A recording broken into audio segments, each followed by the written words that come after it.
Olá! Quer entender como a inteligência artificial está transformando as decisões técnicas no campo? Escuta o IA Agrocast. Você vai se surpreender. Olá, hoje a gente vai traçar um mapa de carreira aqui, olhando um material muito rico sobre autoconhecimento, trajetória profissional, baseado naquelas anotações e slides da Maria Cândida Balmer Azevedo, sabe? Isso que a gente recebeu.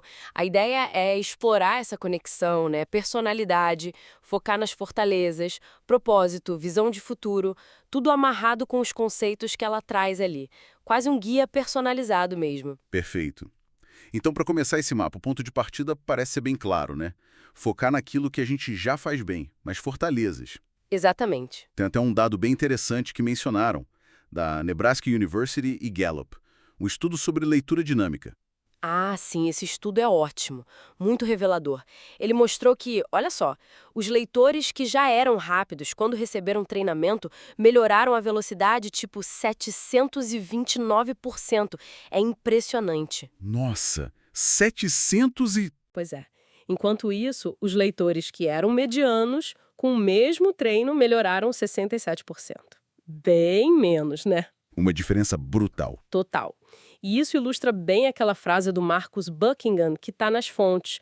À medida que você cresce, se torna mais daquilo que já é. Faz todo sentido. Investir onde já existe uma aptidão, uma inclinação natural, parece dar um retorno muito maior. Exato. É como a gente vê na formação da personalidade, né? Aquela combinação de genética, as experiências de infância, a influência dos pais, como sugere o modelo de Holland. Uhum. Tentar desenvolver demais uma área onde a gente não tem essa base é quase como nadar contra uma correnteza muito forte, sabe? Entendi. Exige uma energia, um esforço gigante e muitas vezes o resultado é limitado.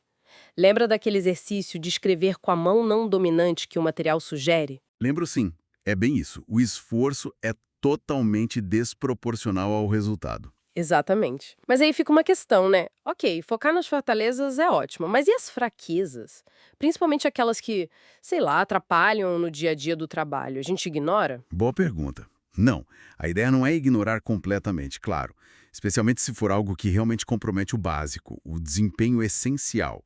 Mas a questão é onde você coloca o grosso da sua energia de desenvolvimento. Ah, entendi. Onde está o maior potencial de alavancagem? Isso é potencializar as forças para ter mais impacto, mais satisfação, mais realização. É um direcionamento de energia, principalmente. Legal. E falando em energia, isso me leva a outro ponto bem importante das anotações: as zonas de performance. Aquela ideia de ter um ponto de equilíbrio ideal. Sim, do Mihaly Csikszentmihalyi, a zona A de performance sustentável, ou o famoso flow, né? Que é onde o desafio da tarefa e a nossa competência, o nosso domínio estão em equilíbrio. É ali que a coisa flui mesmo. É onde a mágica acontece, né? Exato. Mas tem as outras zonas, né? A zona B de acomodação, onde você tem muita competência, mas o desafio é baixo. Aí gera o quê? Tédio, inércia. Uhum. A zona de conforto que vira desconforto. Pois é.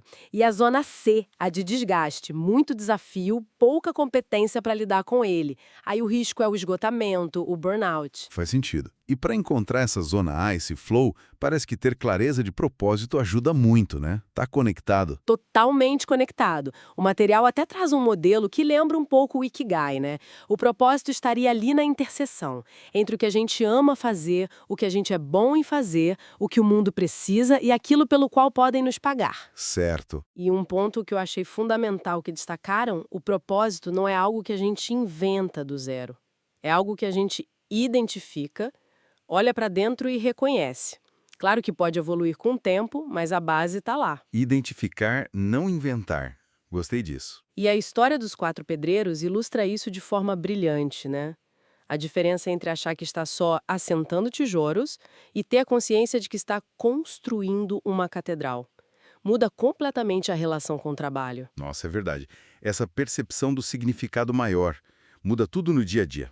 Faz você encarar até as tarefas mais chatas de outro jeito, imagina. Com certeza. E ter essa clareza interna, esse propósito, também nos deixa mais preparados para olhar para fora, olhar para o futuro. E falando em olhar para o futuro, o material bate bastante nessa tecla. Traz um alerta importante, né?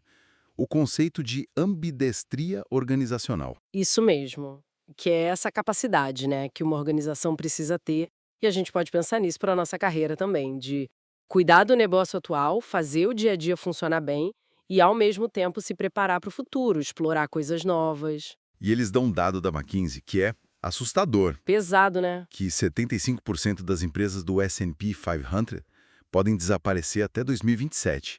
É um número que, nossa, te faz parar para pensar na velocidade das mudanças. Reforça demais a urgência dessa ambidestria. Totalmente. E para conseguir navegar nesse futuro incerto, a tal da visão sistêmica é apontada como chave. Fundamental é conseguir enxergar o todo, sabe? As conexões entre as partes e não só a sua caixinha, a sua tarefa. Sair do próprio umbigo, digamos assim. Basicamente isso. E para isso é preciso buscar input de fora, perspectivas diferentes, sair da nossa bolha. O material até usa uma expressão curiosa, uso do pescoço alheio. Aham. Uso do pescoço alheio. Gostei. É tipo usar a cabeça dos outros para ver ângulos diferentes. Exato! Consultar, ouvir, considerar o ponto de vista de outras pessoas para ampliar a sua própria visão. E outra coisa importante que eles ressaltam é dedicar tempo específico para pensar no futuro. E que esse tempo varia, né? Desde uns 20% para quem está mais na execução, até 80% para quem está no nível de concílio. Faz sentido. Quanto mais estratégico o nível, maior a dedicação ao futuro. Bom, então se a gente for juntar as peças desse nosso mapa de carreira, a base é o autoconhecimento, focar nas fortalezas. Isso. Aí, com essa base, a gente busca aquele equilíbrio do flow, né? Desafio e competência na medida certa. E tudo isso guiado por um propósito que a gente identifica dentro da gente. Perfeito. E essa combinação toda nos dá mais condição de ter essa visão mais ampla, essa visão sistêmica e de olhar para o longo prazo para poder navegar melhor nessas mudanças todas. Exatamente.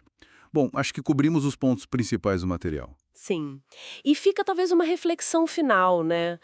Pensando em tudo isso e na velocidade das coisas hoje, a gente vê exemplos como o efeito Ozempic, que está lá nas fontes também, mexendo com indústrias que nem imaginavam, de fast food à companhia aérea. É verdade, um efeito cascata inesperado. Pois é, aí a pergunta é, nesse cenário todo, como é que conhecer a fundo as próprias fortalezas, ter clareza do propósito pessoal, como isso pode funcionar como uma âncora?